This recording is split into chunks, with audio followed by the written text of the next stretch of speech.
So welcome, Amy. Thank you so much. It's an honor to be here. Oh, no, it's my honour.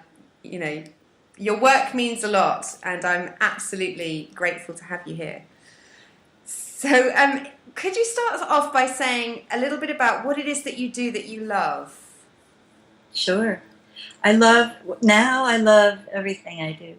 Everything. Um, it's such a wonderful question, too, because I think the thing that I would say most profoundly um, shifted in my life when I started doing the work that I do, the soul caller work, um, was that I became a student of that work as I taught it to everyone else. And it transformed me from a person who felt as if the circumstances of my life had to be just right for me to love what I was doing, Mhm. um, to a person who not understood, but actually experienced that whatever I was doing was love.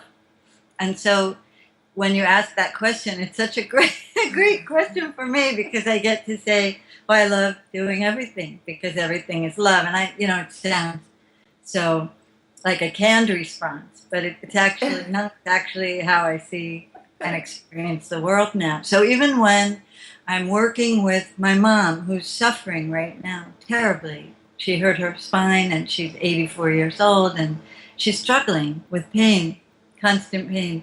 Even then, I meet that from a place of love. And I meet it as love in a funny way. That struggle that she's in, like any struggle that we have, presents us an opportunity to investigate our relationship with each other Yeah. and with suffering and with love. I mean, it's really profound what you're saying, and I'm conscious that for some people, it might be really challenging to hear that. Yeah. So that kind of actually we have a choice how we meet things. What Yeah. what's kind of been your journey to this point, and to kind of realizing that? That.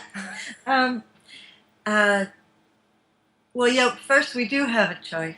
Every moment we have a choice how we're going to meet something so we can react to it out of the idea that this thing happened to me, this thing came at me, I'm a victim of this thing or this person or this circumstance that I was born into. Or we can say, okay, here's this thing that came at me. And I'm essentially, I'm a sovereign being at the center of my own world, and this thing came at me. Same thing, right? Yeah. Same fated circumstance. I was born with this disability, or I was born into poverty, or I was born with this illness. All the same circumstances can be there, but when we meet them from a place of empowerment at the seat of the self, right? Yeah. Then we're the emperor, the ruler of that domain, and we meet things very differently. Yeah. That's it. And I just noticed the way that you kind of sit when you say that. It's very sovereign, it's very grounded and strong. And it wasn't. And I think that one of the reasons I so love teaching this is that I just learned how to do this myself. I spent my whole life reacting to the circumstances around me. We didn't have enough money, and I grew up in a very wealthy community as one of the people who didn't have money. And so I was constantly looking outside myself and saying, everyone else has what I want. Everyone else has it better. I was born into this other circumstance. Poor me.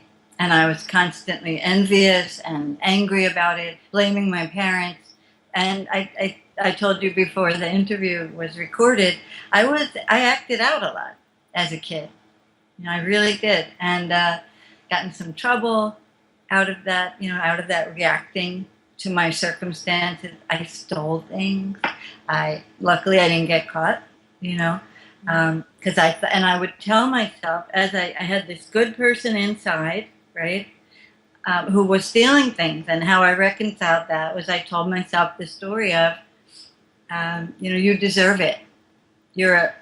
I jokingly say I was a first class passenger accidentally put in steerage. I love that metaphor.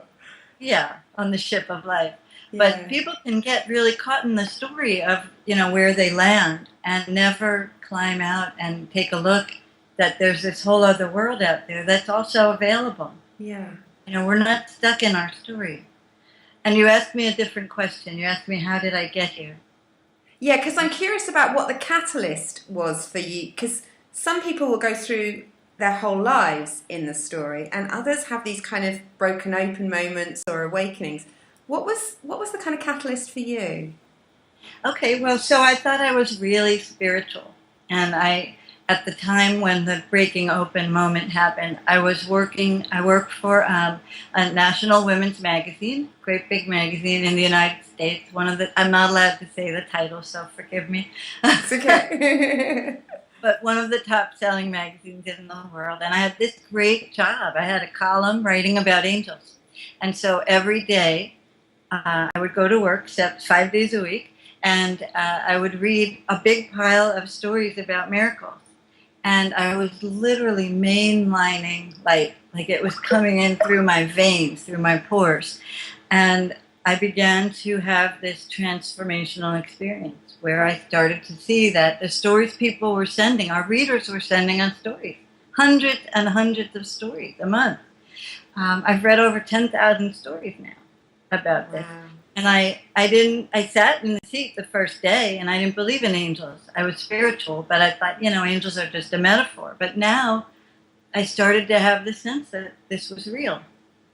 And I started to say, somewhere deep inside, it's real and it's a response to something in me. I started to have a sense that I was given this job for a reason. So I started to respond to that sense by saying, tell me what to do with this. Tell me, make it clearer to me why I have this job, what I can do with this. So I had this little prayer that I would say, give me something meaningful to do. And I had been praying that for a long time, which is, I see in hindsight, that's how I got the column. But I started praying it in a more conscious way. And I thought, I'll write a book about this. I'll write a book about this experience, and I'll call it, I don't know, Angels Among Us, or Sea of Miracles, which actually I did write a book called that. And I started to take notes, and I had this great big outline. I was ready to go, and I asked my editor, can I have the summer off? I want to go to Europe.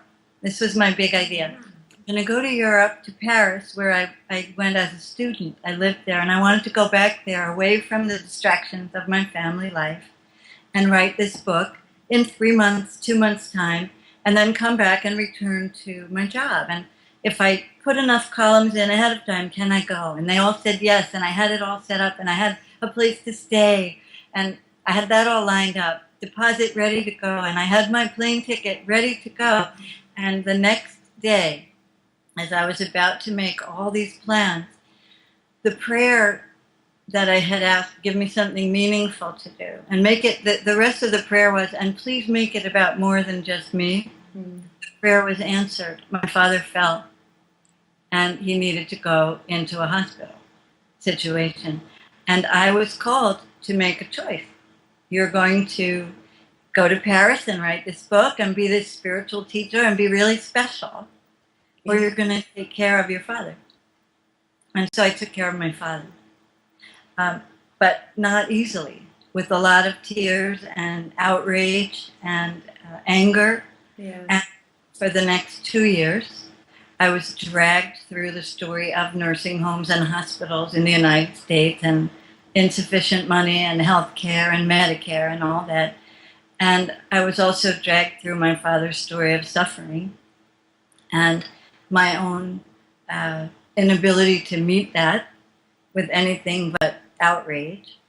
And one day I was walking away from his apartment where he was living with this beautiful friend who had told him, I'll take care of you for the rest of your life, but couldn't because his needs were too demanding.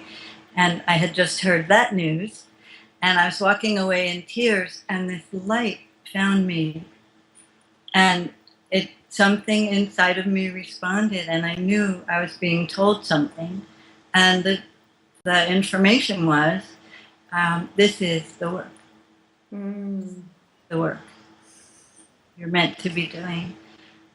Take care of your father, and later take care of your mother. My mom also fell apart. About a month later, she had open heart surgery. So we had this whole other unfolding occur, and I was the designated daughter for all of it. And it taught me so much. It taught me how much love there is in suffering, and how much I had been running from the kind of devotion that was available in my own family, running toward God to find that, running toward, light. I say chasing light when what light was right before me. Yeah, I love what you're saying. It's almost like when you're talking about the story of going to Paris potentially and doing that, that it feels almost a little bit artificial, like here's a way that I think I ought to do it. Exactly. And then actually when I face what's right in front of me, it all unfolds. Exactly. It's beautiful. Yes, and this is where we come to that question that you asked earlier. I had a choice. I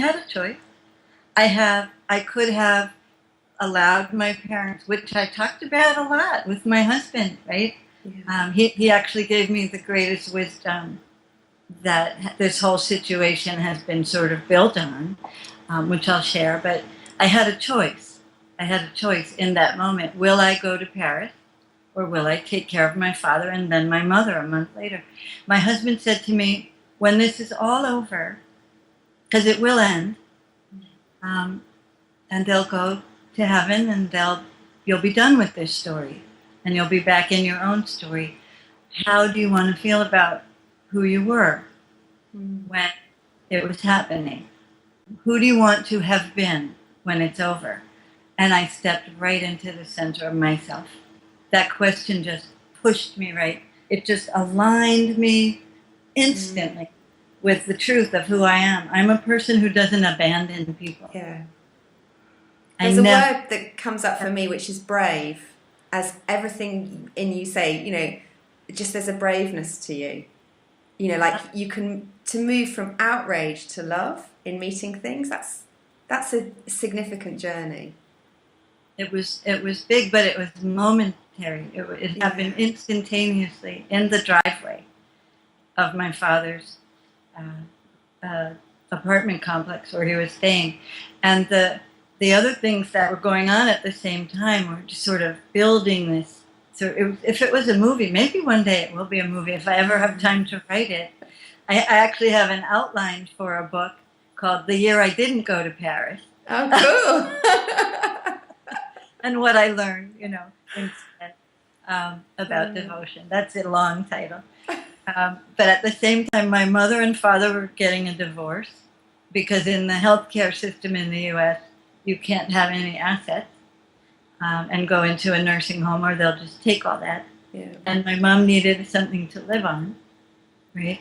And also because they needed to get a divorce because they didn't love each other. It was a bona fide divorce, but the timing was important, that they do it then. And at the same time, my mom was selling the house that I grew up in, so I had all kinds of emotional response to that. And my sister was ill, and blah, blah, blah, blah. But just ice the cake, just for one moment, as my father was falling, and I was talking about going to Paris, my son was preparing to go to college. Gosh. So my big plan was to fill my empty nest with myself. Yeah. And that's why I was going to Paris, actually. I left that part out. I was in grief of my son leaving home. So there was this whole, my heart was literally being torn open in every direction. And so when you ask, how earlier you said, how were you broken open, I think you said. Yeah. If you didn't say it, I heard that. Yeah, I did say it, yeah. That's how. I was broken open by sorrow, and what entered instead of more sorrow or suffering was light. Wow. That's incredible. It was a beautiful moment.